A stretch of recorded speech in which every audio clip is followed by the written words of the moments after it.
Hi, and welcome back to Developmental Psychology, Spring 2025, Week 3. One of the chapters that we're going to be reviewing this week is Chapter 6, Psychosocial Development During the First 3 Years. The learning objectives for this chapter are to discuss the development of emotions and personality in infancy, to describe infants' social relationships with caregivers, including attachment, discuss the emerging sense of self, autonomy, and moral development in toddlerhood, explain how social contexts influence early development, and explain how child maltreatment and its effects. Psychosocial development occurs from birth to 36 months in kind of this sequential development that's described in this chart. On one side, you see the age in months. On the right side, you see a description of characteristics that can be associated with development by that age. Let's go down for a couple examples. Age in months 2, characteristics: calm down when spoken to or picked up, look at faces, smile when talked to or smiled at. At about 9 months, some characteristics are that children are shy, clingy, or fearful around strangers, show facial expressions such as happy, sad, angry, and surprised, look when their name is called, show separation, distress when a caregiver leaves, and smile and laugh at peekaboo. At about 18 months, we're pointing to interesting things, looking at a few pages in a book with an adult, putting hands out for adults to wash them, and helping adults dress them. So adaptive skills are starting to develop. About 30 months, playing next to and sometimes with other children, showing off to parents, following simple routines such as helping to pick up toys. And then at 3 years, we see them noticing other children, joining in with them to play, calming down within an average of 10 minutes after being dropped off. So that separation distress is lasting 10 minutes or less. Foundations of psychosocial development.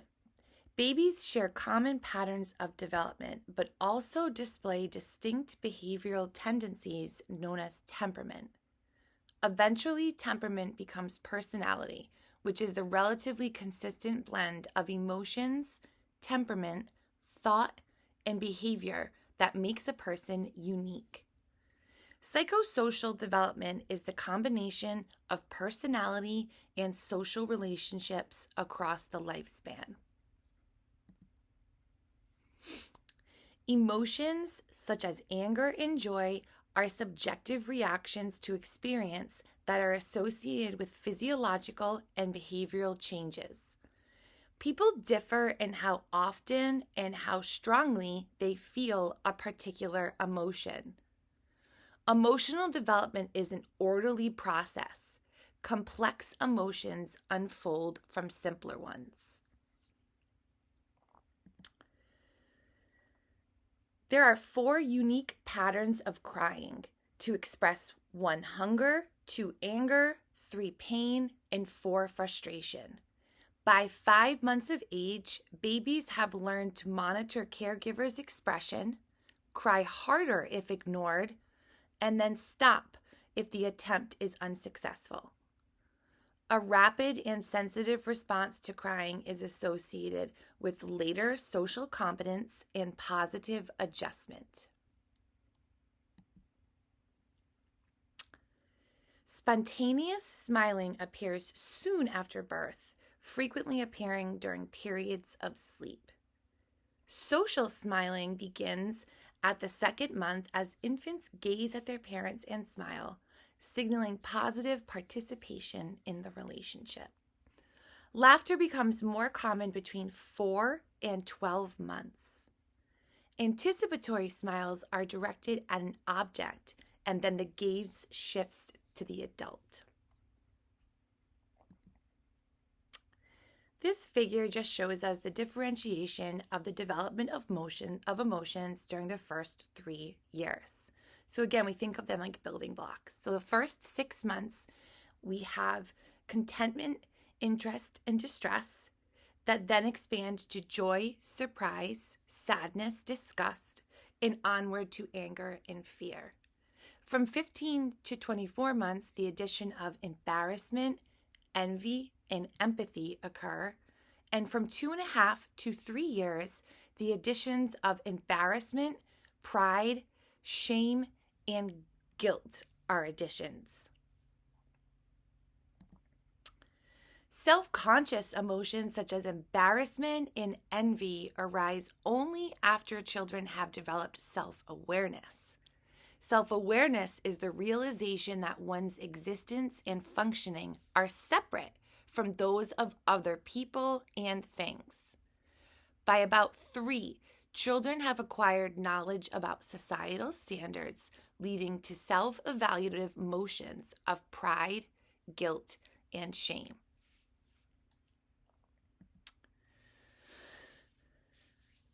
Toddlers seem to naturally engage in altruistic behavior, which is activity intended to help another person with no expectation of reward.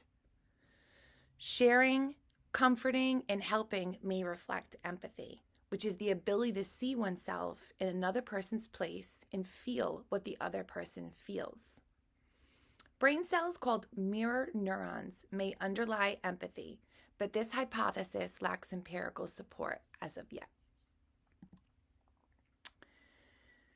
Temperament. A child's temperament is their characteristic disposition or style of approaching and reacting to situations. Some babies are fussy, other babies are happy and placid. The New York longitudinal study followed 133 infants into adulthood and identified 3 categories of temperament. These are considered temperamental patterns. Easy children, described as generally happy, have regular biological rhythms and are open to experience. Difficult children, characterized as being generally irritable, have irregular biological rhythms and have intense emotions. The third category is slow to warm up children, who generally are generally mild but hesitant to accept new experience. So a lower temperament intensity, but more resistance to new experiences. The key to healthy adjustment and attachment is goodness of fit, which is the match between a child's temperament and environmental demands and constraints. Can also be applied to the match between a child's temperament and the cultural milieu or environment that child is born into. Behavioral inhibition refers to how boldly or cautiously a child approaches unfamiliar objects and situations. When presented with a new stimulus, inhibited babies become aroused, they arch their backs, they fuss and cry. Uninhibited babies are relaxed, they calmly stare at the stimulus and show little distress. These patterns persist over time. Experience moderates them and accentuates these early tendencies. Infant care practices and patterns of interaction within the family vary greatly around the world. In Western, educated, industrialized, rich, and democratic cultures, parents may or may not have the option to stay home with a new infant on leave. In cultures where infant mortality is high, parents keep their infants close to them, respond quickly when they cry, and feed them on demand. In some societies, fathers are more involved in their young children's lives than in others. In the United States, fathers' involvement in caregiving has increased dramatically as more mothers work outside the home and concepts of fathering have changed. A father's frequent and positive involvement with his child from infancy on is directly related to the child's well-being and development. Gender refers to what it means to be male or female. By 3 months, a preference for sex-typed toys appears. Boys as young as 17 months play more aggressively, and girls show better self-control and inhibition.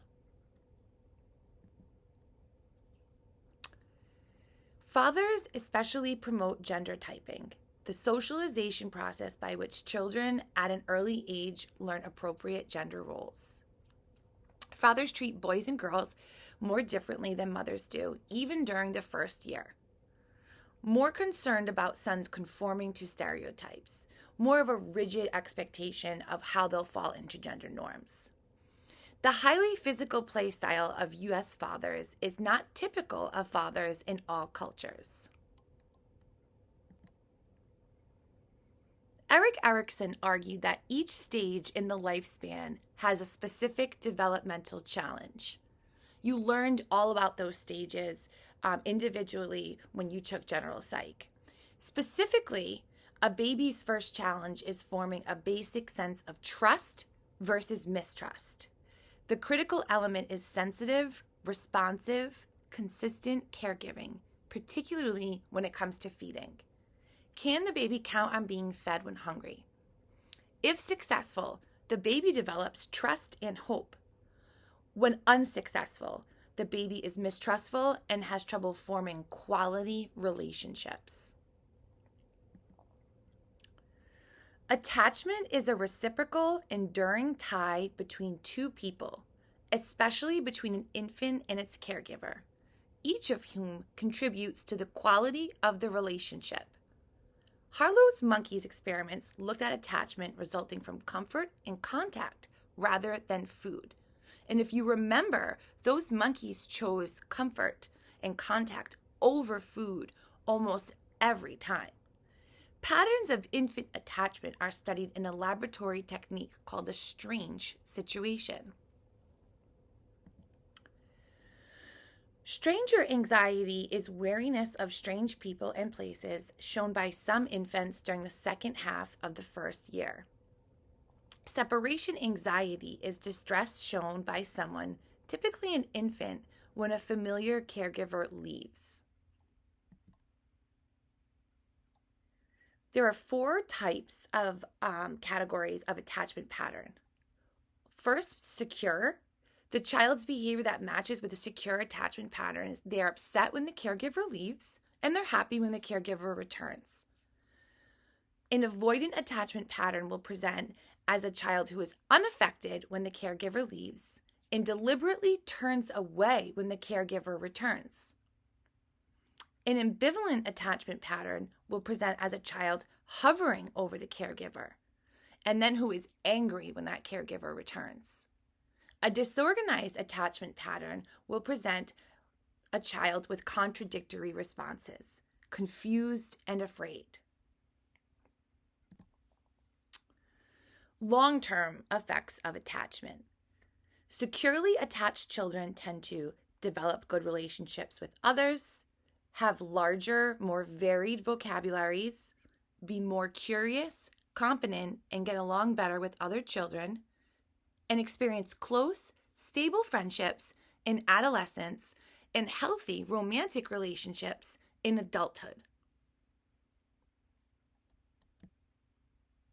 When we think about attachment theory and think about the way that the research was conducted, we have to identify that the theory is built in Western educated, industrialized, rich, and democratic theory, that it was only within those considerations, and that the strange situation that was conducted is not a universal barometer for how healthy attachment to a caregiver is demonstrated. It is a barometer of how it is demonstrated within that structure. Western, educated, industrialized, rich, and democratic. Attachment theory is assumed to be universal and applicable to all families, which is a dangerous assumption that has resulted in children being separated from parents and other negative consequences.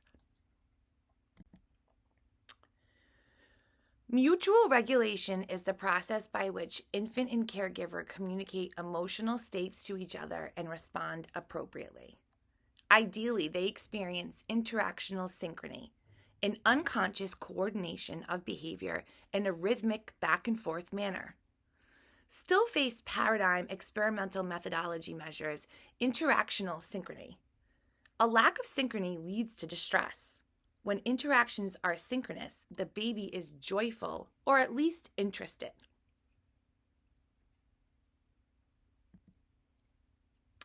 When babies check in with their caregivers upon encountering an ambiguous event, they are engaging in social referencing.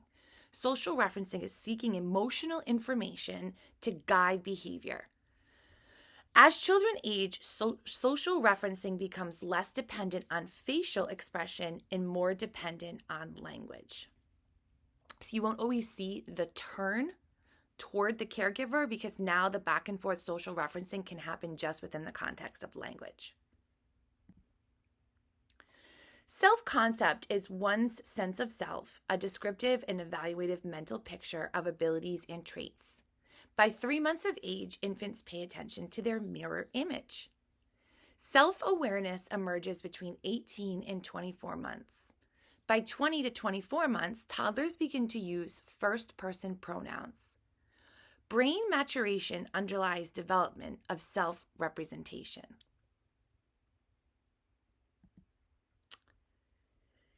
Window on the world. So looking at something that we consider a developmental norm and whether or not that is typical across outside of our nation. The terrible twos are not universal. In a cultural study, American mothers regarded toddlers as capable of misbehavior and punished them, while most Guatemalan mothers did not. American parents believe responsible behavior develops through competition and negotiation. Mayan parents believe responsibility develops when children are old enough to understand the need to respect others' desires and their own. Development of autonomy. Children seek independence. Erikson argued that between 18 months and 3 years, children enter a second developmental challenge, autonomy versus shame and doubt. The virtue that emerges during this stage is will. Socialization involves the development of habits, skills, values, and motives shared by responsible members of a society. Internalization of these standards involves accepting external societal standards as one's own standards. At around age 2, children show self-regulation, which is independent control of their behavior to conform to what is expected of them by others or society as a whole. One goal of parenting is the development of a child's conscience, the ability to refrain from certain acts and to feel emotional discomfort when standards are violated. Situational compliance is obedience only in the presence of an external authority figure. Committed compliance is obedience of a parent's orders without direct reminders. Receptive cooperation is a child's eager willingness to cooperate harmoniously with a parent. Sibling disputes and their settlements are socialization opportunities in which children learn to stand up for principles and negotiate disagreements. Lessons and skills learned from interactions with siblings carry over to relationships outside the home. Infants and toddlers show interest in people outside the home, particularly people their own size. During the first few months, they look, smile, and even coo at other babies. Toddlers learn by imitating one another, leading to more frequent verbal communication. Cooperative activity develops during the second and third year. Conflict helps children learn how to negotiate and resolve disputes. Labor force participation by mothers has increased dramatically since the 1970s. Slight declines attributed to COVID-19 as unemployment increased and mothers stayed home with children. In general, the more satisfied a mother is with her employment status, regardless of what that status is, the more effective she is likely to be as a parent. Overall, children in dual earner families that each parent earns an income do well. Childcare. About 60% of children under 5 have some sort of regular childcare arrangement. About 38% of those children are cared for by relatives, and 20% are cared for in a private home by a non-relative. Factors that impact childcare include structural characteristics like staff training and child to staff ratio, and process characteristics like warmth and sensitivity of the workers, as well as the appropriateness of the activities. Cultural variations in early childcare. In indigenous and pastoralistic groups, such as in Africa and in India, child care generally involves unpaid family and community assistance. In the United States, working mothers often must seek assistance in the form of child care provided by non-kin, so non-family members. In Western countries, about 83% of young children are enrolled in preschool, but only about 22% are enrolled in low-income countries.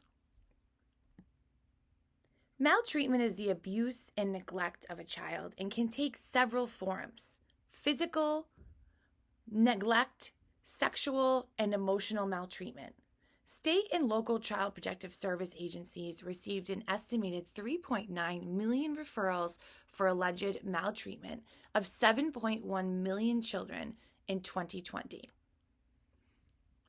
Sex trafficking is a specific type of maltreatment involving the recruitment, harboring, transportation, provision, or obtaining of a person for the purpose of commercial sex. Maltreatment in infancy and toddlerhood. Babies who do not receive nurturance and are neglected sometimes suffer from non-organic failure to thrive, which is a slowed or arrested physical growth accompanied by poor development in emotional functioning. Poverty is the greatest single risk factor.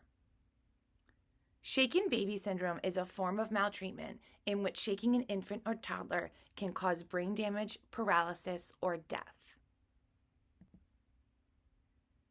Figure 2 shows us the percentage of deaths due to maltreatment by age in the year 2020. Characteristics of abusive and neglectful parents. In 2020, slightly over 77% of perpetrators were the child's parents, with slightly over half women. Maltreatment by parents is a symptom of extreme disturbance in child rearing, usually aggravated by other family problems, including poverty, lack of education, alcoholism, depression, or antisocial behavior.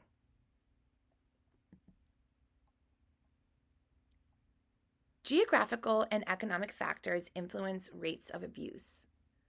Child abuse rates are lower in countries in Europe and Asia, and high-income countries had lower rates of neglect than low or middle-income countries. In many countries, the use of physical force is normative and not seen as abuse. In some countries, leaving infants in the care of young siblings is routine, while the same is considered neglect in other countries. Long-term effects of maltreatment. Sexually abused children often grow up with higher risk for engaging in risky sexual behavior, juvenile delinquency, and alcohol and drug use. Nonetheless, some abused children show remarkable resilience, in particular when they're connected with the support and treatment that they need.